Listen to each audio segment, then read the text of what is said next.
Hey everybody, Brett Mix, Macho Wrestling 101. Hit like and subscribe if you like my content. We do history of wrestling and stay up to date with current events. Today we do SummerSlam 2011 review from the sold out Staples Center in Los Angeles, California. This is the third consecutive SummerSlam to be from LA, as this took place August 14th, 2011. No Jim Ross on this commentary team. It was Michael Cole, Jerry the King Lawler, and Booker T. This SummerSlam was headlined by Cena and CM Punk, as well as Randy Orton and Christian from the SmackDown brand for the world title. The latter for the world title and the other for the WWE title. So we start off with a quick six-man tag. The Miz, R-Truth, and Alberto Del Rio take on Mysterio, Morrison, and Kofi Kingston. Mysterio, Morrison, and Kingston were the faces. Miz, Truth, and Del Rio were the heels. This was a really quick six-man tag. I got the crowd hot. I rated 3.5 stars. It was action-packed in the 9:36 it went. Mysterio hit the 619 on R-Truth, while Kofi Kingston hit a corkscrew splash on the Miz on the floor. Mysterio got up to the top rope and hit a West Coast pop on R-Truth for the win at 9:36, as I mentioned. Fun opening contest.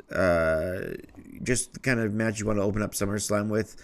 Surprised Dolph Ziggler didn't open it up for the third straight SummerSlam, as Dolph met Ray in 2009 and then Kofi Kingston in 2010. But we still got Kofi, so there's still a crossover nonetheless. Next up, Sheamus versus Mark Henry. Henry was the heel, Sheamus the face. Henry dominated this match with the likes of bear hugs and power moves. He was really put over at the time. Henry picked him up and rammed Sheamus into the ring post, and then he rammed him into the barricade. Sheamus would go crashing through the barricade in an awesome spot where Mark Henry just broke him through, and then at 9:22, Henry wins by countout. This was a solid Power Man's match from the old school. I liked it. It reminded me of the old school Power Mat wrestlers like Don Morocco and such. Dino Bravo.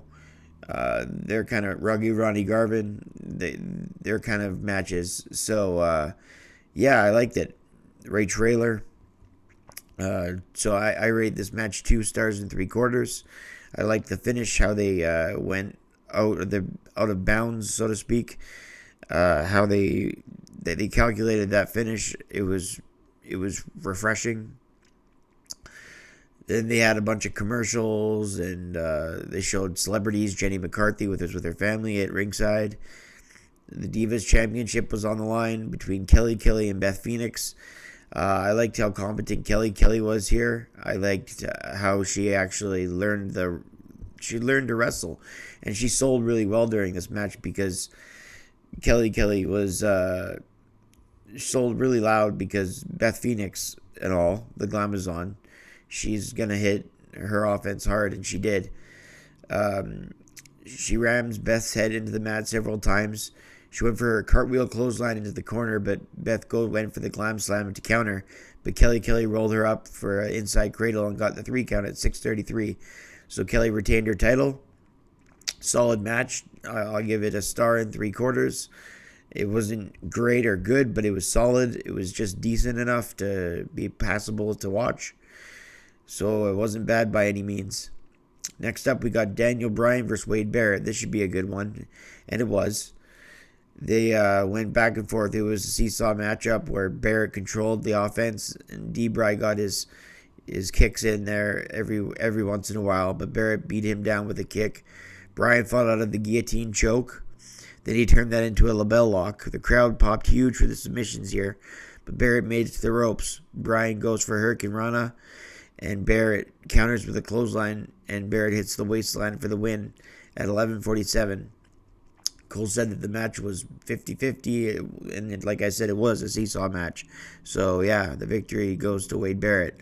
I give this match 3 stars and 1/4. It was a good match, for sure. Borderline great. Next up, we had Christian versus Randy Orton for the World Heavyweight title in a no-holds-barred match. These two had went to Hell and Back at Over the Limit, which was a classic match. I rated 4 stars and 1/4. This match here, I rate 4 stars. It's a no-holds-barred between Randy Orton and Christian. They had amazing chemistry, but the main thing in this is the counter wrestling. It was no-holds-barred, so they went outside the ring, they went in the ring, they got the steel steps involved. They had the RKO through the Spanish announce table. They had a power slam through the table that was set up vertical. Christian went for a cross body off the corner, but Randy Orton countered it into an RKO onto the steel steps for the victory and became a 9-time world champion, winning the belt at 23-24. So I rate this match 4 stars, Orton and Christian for the world title at SummerSlam. It's a classic. Definitely the match of the night. And that's saying something because up next we have Cena and Punk for the WWE Undisputed Championship with Triple H as a special guest referee. This matchup was also back and forth. Cena got his shots in. Punk got his shots in. The Cena sucks. You can't wrestle chant as Cena. He goes for the top rope leg drop after that. He goes out for a big move whenever the crowd chant that. I don't know if that's coincidence or if it's by design. Terrific counter wrestling to getting out of key locks and STFs in the mid-match. They go to the floor. Triple H always followed it as it went on, and CM Punk always had the look on his face whenever Triple H would count.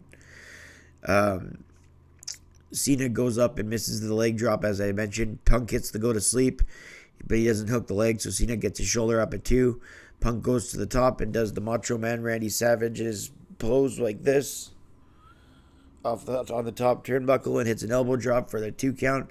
The crowd chant Randy Savage after for a good half minute, which I love.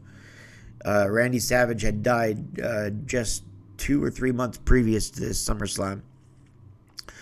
This is the 3rd straight SummerSlam from LA, as I mentioned, and the crowd was good all night, but here they chanted Randy Savage, as I said. Punk then hit a knee to the face, another go to sleep, and he didn't connect very well, so he hit it again. And Cena went down at 24:07. CM Punk won the match and was the WWE champion.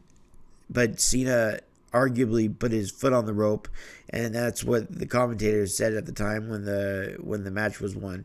Cena then argued with Triple H a little bit afterwards and before storming off. Triple H raised CM Punk's hand after he went to go shake CM Punk's hand. Punk didn't shake Triple H's hand, but he nodded his head as Triple H raised his hand as the WWE champion. I rate that match 4 stars. I thought it was a great match. I thought these two did a good job. I thought an adequate main event for SummerSlam to make a great main event and then go out and put one on is 2 different things, but they managed to make it work for this SummerSlam. Overall, I think the night had pretty good matches. I rated the SummerSlam a 7 out of 10.